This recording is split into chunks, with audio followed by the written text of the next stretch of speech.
குலாப் ஜாமுன் செய்யறது எப்படின்னு பார்க்கலாம் வாங்க. ஒரு குலாப் ஜாமுன் பாக்கெட் வாங்கிக்கலாம்.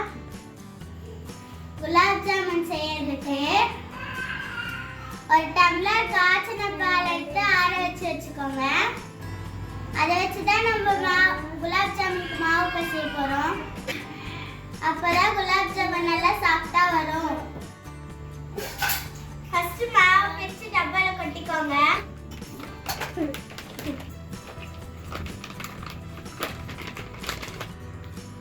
ஆறின பால் எடுத்து கொஞ்சம் கொஞ்சமா ஊற்றி சப்பாத்தி மாவு மாதிரி பிணைஞ்சுக்கோங்க.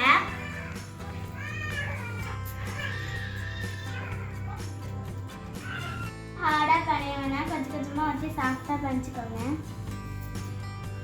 இந்த மாதிரி பிணைஞ்சுக்கோங்க. ஒரு 10 நிமிஷம் நல்லா ஊறட்டும்.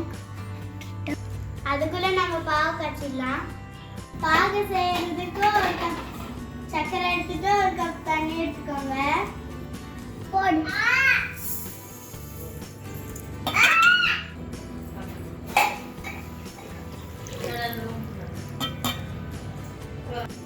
கம்பி பதம் வர வரைக்கும் இதை ஸ்டவ்ல வச்சு காய்ச்சிக்கோங்க.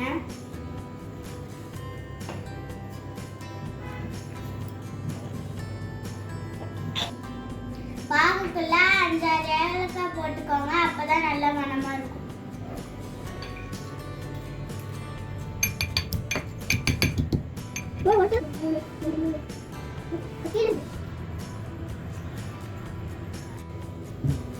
சர்க்கரை கரைஞ்சோடனே ஒரு 1/2 லெமன் புழிஞ்சு விட்டுக்கோங்க.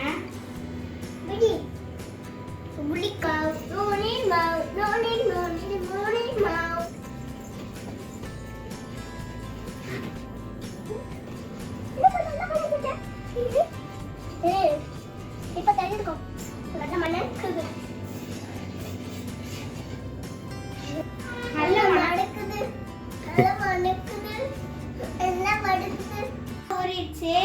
கையில கொஞ்சம் நெய் தடவி மாவு குட்டி குட்டியா வெடிப்பு வராம உருட்டிக்கலாம்.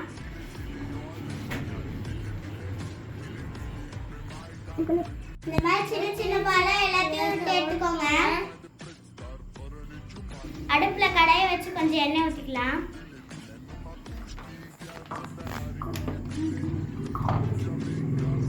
மைல்டா சூடானா போதும்.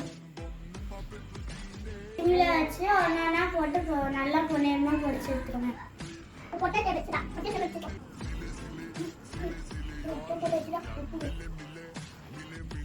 இந்த அளவு பொன்னிறமா பொரிச்சு சக்கரை பாகுல போட்டுட்டு ஒரு 2 மணி நேரம் ஊற வச்சா குலாப் ஜாமுன் ரெடி. குலாப் ஜாமுன் ரெடி. உதம் ஜாமுன் ரெடி. உதோ தாபா ரெடி. சூரி தாபா தாபா. 2 மணி நேரம் கழிச்சு எடுத்து பார்க்கலாம்.